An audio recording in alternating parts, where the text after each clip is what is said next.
សួស្តីអ្នកទាំងអស់គ្នារីករាយការចូលទស្សនាវីដេអូដែលសិក្សាអំពី Miriam Excel បាទអញ្ចឹងនៅក្នុងវីដេអូនេះខ្ញុំនឹងបង្ហាញអំពីការកំណត់ប្រភេទនៃលេខ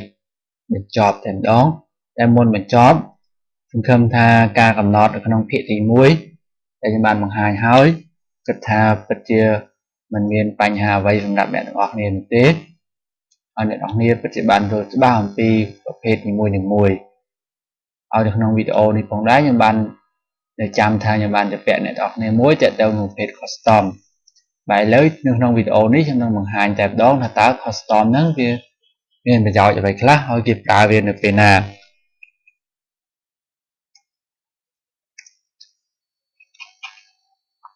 បាទចំពោះ custom នេះគឺវាមិនមែនលក្ខណៈអ្វី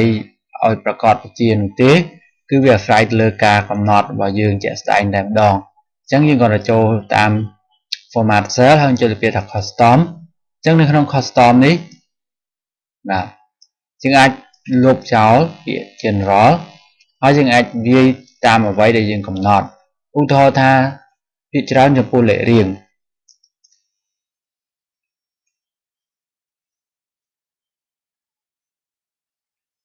បាទចំពោះលេខរៀងយើងឧស្សាហ៍ឃើញគេសរសេរលេខ001ហើយនឹង002បាទប៉ុន្តែនៅពេលដែលយើងខំព្យាយាមសរសេរលេខ001ឬ002លទ្ធផលវាគឺចេញមកមានតែលេខ1និងលេខ2ដោយសារតែនៅក្នុង Excel គឺវាស្គាល់តែតម្លៃពិតតែប៉ុណ្ណោះអញ្ចឹងដើម្បីឲ្យវាបង្ហាញ001គឺយើងត្រូវតែចូលនៅក្នុង custom នេះហើយលុបពាក្យ general ហើយយើងវាយលេខ0ចូល3ដងហើយធ្វើការអូខេនៅពេលនេះយើងមិនចាំបាច់វាយ001យើងគ្រាន់តែវាយតែលេខ1វានឹងចេញឲ្យ001 display ប្រវត្តិបាទគឺវាលក្ខណៈងាយបែបនេះបាទហើយពេលខ្លះតទៅនឹង ID ផងដែរឧទាហរណ៍ថា ID គេត្រូវការសរសេរមាន A 001បាទគឺយើងមិនចាំបាច់មកវាយបែបនេះទេកាលណាវាយបែបនេះគឺខុសទៀតហើយអញ្ចឹងគឺយើងត្រូវសរសេរបែបនេះ mouse ស្ដាំ format cell នៅក្នុង custom ដូចគ្នា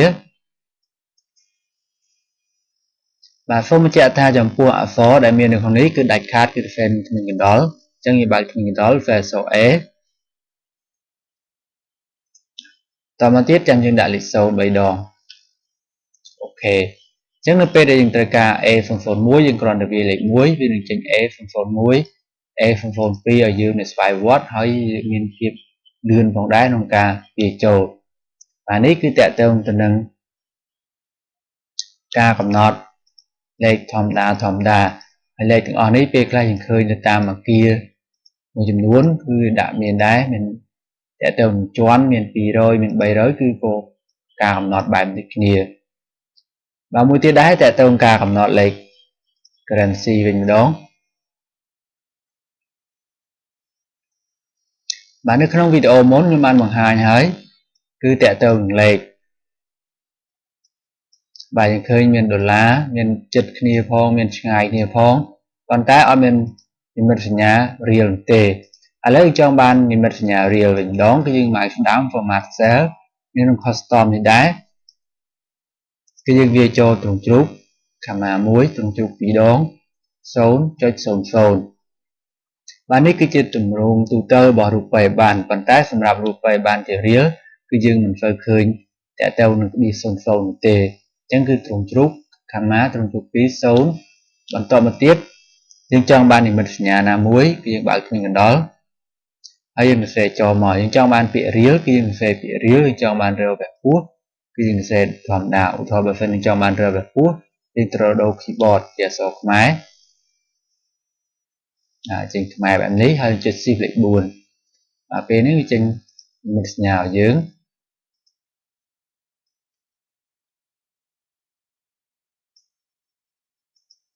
ឧទាហរណ៍ថា250រៀល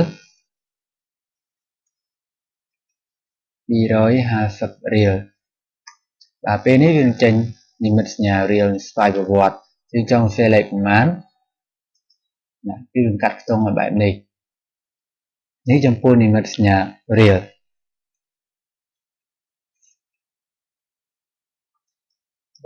មានកាក់នៃខ្លះផងដែរតើតើទៅនឹង exchange rate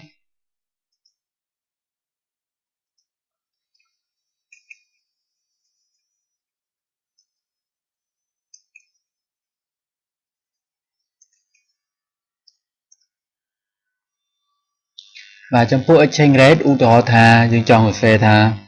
$1ស្មើនឹង4000រៀលបាទគឺយើងមិនចាំបាច់សរសេរបែបនេះនោះទេគឺយើងគ្រាន់តែសរសេរបែបនេះ custom បាទយើងចង់បានពាក្យថា$1ស្មើអញ្ចឹងនៅក្នុងនេះបើកគ្មានកណ្ដុរយើងសរសេរ$1ស្មើហើយយើងដាក់ក្នុងគ្មានកណ្ដុរបាទបន្តមកទៀតយើងដាក់ជុំជ្រូក comma ជុំជ្រូក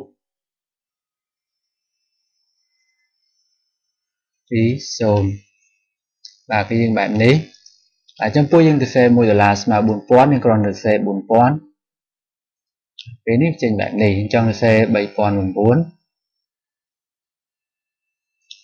ណាបែបនេះបានត្រឹមត្រូវការសរសេរបែបនេះគឺខុសមួយទៀតតើទៅនឹងរយៈពេលវិញម្ដង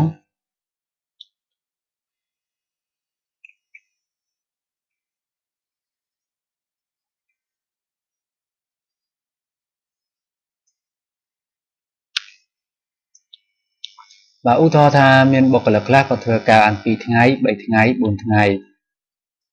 អញ្ចឹងបើសិនយើងសរសេរ mouse ស្ដាម format cell បែបនេះ custom បាទលេខ0គឺជាចំនួន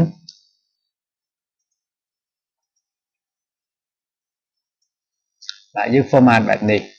ញ្ចឹងនៅពេលដែលយើងឧទាហរណ៍ថាបុគ្គលិកគាត់ធ្វើការ3ថ្ងៃត្រូវ5ថ្ងៃត្រូវប៉ុន្តែ1ថ្ងៃ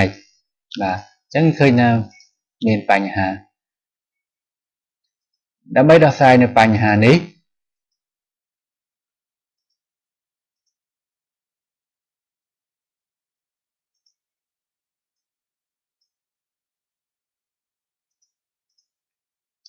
បាទគឺយើង format បែបនេះវិញហើយស្ដាំ format cell custom ដែរគឺយើងដាក់បែបនេះស្មើ1 0តំណាងឲ្យថ្ងៃ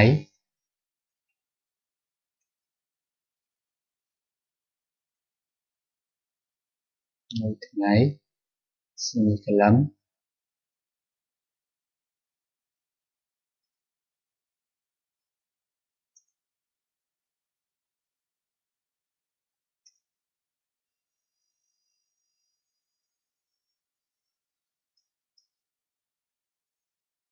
បាទពេលនេះនៅពេលនៅសេ3ថ្ងៃ3ថ្ងៃ5ថ្ងៃគឺមាន s បាទ1ថ្ងៃគឺអត់ s បាទយើងអាចដូរឲ្យនេះដាក់1ថ្ងៃវិញអត់មាន s ដាក់5ថ្ងៃវិញ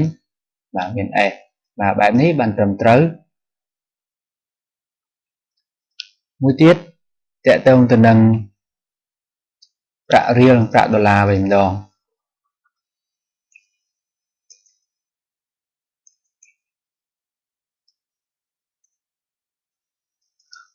បាទចំពោះករណីពេលខ្លះគឺយើងចង់ format តែម្ដងតែយើងអាចសរសេរនិមិត្តសញ្ញារៀលហើយនិងដុល្លារនៅក្នុងពេលតែមួយគឺយើង format បែបនេះ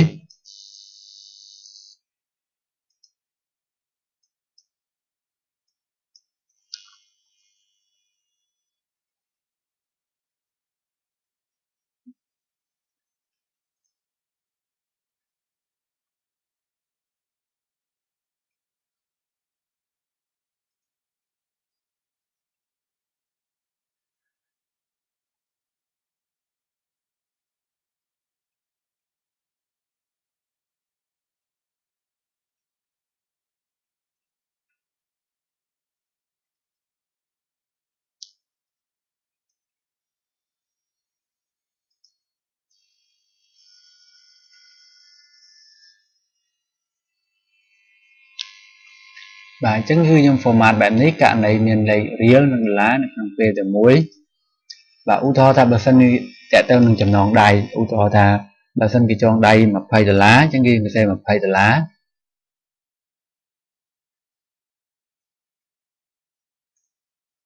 បាទពេលនេះយើងឃើញ$20ករណីគេចងជាលុយខ្មែរ80000រៀល 80,000 បាទដកពេលនេះគឺចេញរៀលឧទាហរណ៍គេចងដៃ$15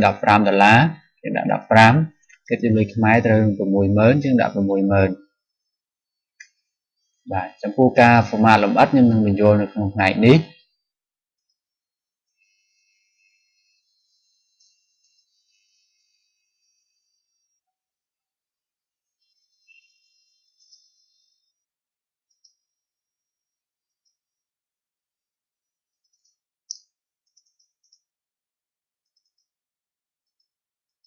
បាទអញ្ចឹងសូមតាមដានទាំងអស់គ្នាខ្ញុំនឹងបញ្យល់ថា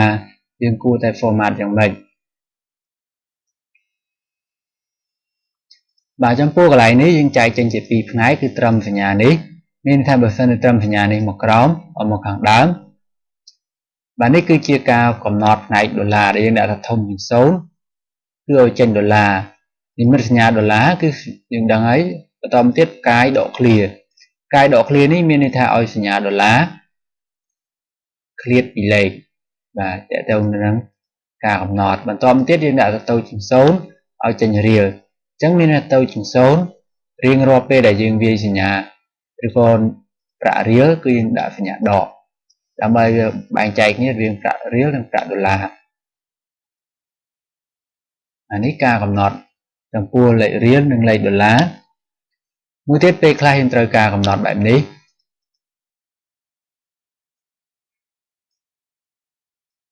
ហើយស្ដាំ format cell បាទតើទៅ custom ដែរគឺយើងដាក់សញ្ញា shift លេខ2 add តើមកយើងដាក់ទៅកាយចុច1បាទនៅពេលដាក់ប៉ុណ្នេះយើងអាចសរសេរអក្សរ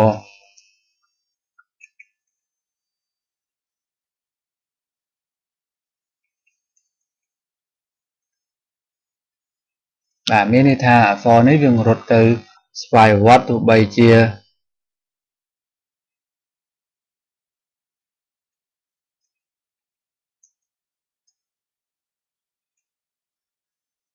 បាទគឺមានលក្ខណៈបែបនេះវានឹងចេញសញ្ញាចុចដោយស្វ័យប្រវត្តិមួយទៀតតេតើទៅនឹងម៉ោង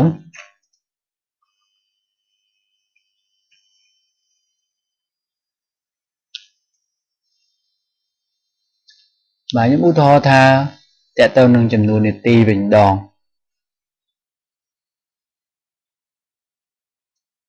ឧទាហរណ៍ថា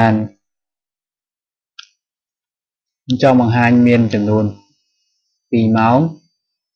30នាទីបាទវាចេញប៉ុណ្នេះប៉ុន្តែយើងអត់ចង់បានប៉ុណ្្នឹងទេ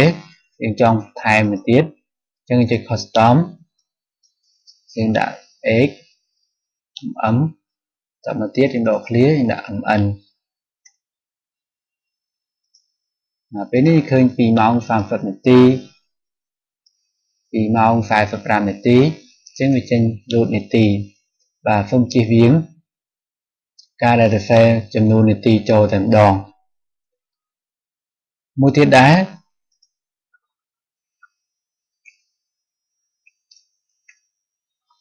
បាទចំពោះតម្លៃម៉ោងដែលធំជាង24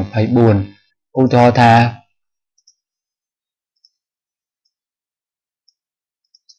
គាត់នេះធ្វើការបានរយៈពេល10ម៉ោង30នាទី10ម៉ោង30នាទីអ្នកនេះធ្វើការបាន10ម៉ោង0អ្នកនេះក៏ធ្វើការបាន5ម៉ោង30នាទីដែរបាទអញ្ចឹង10ម៉ោង30នាទី10ម៉ោងនិង5ម៉ោង30នាទីបើសិនយើងបូកចូលគ្នាយើងឃើញថា26ម៉ោងអញ្ចឹងនៅពេលដែលគេធ្វើការសរុប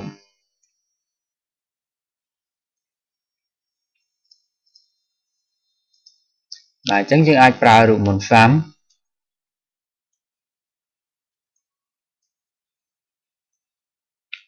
បាទពេលនេះយើងឃើញថាចម្លើយយើងប្រកាសជាមិនត្រឹមត្រូវ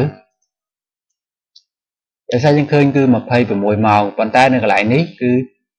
វាចេញតែ2ម៉ោងដោយសារតែយើង format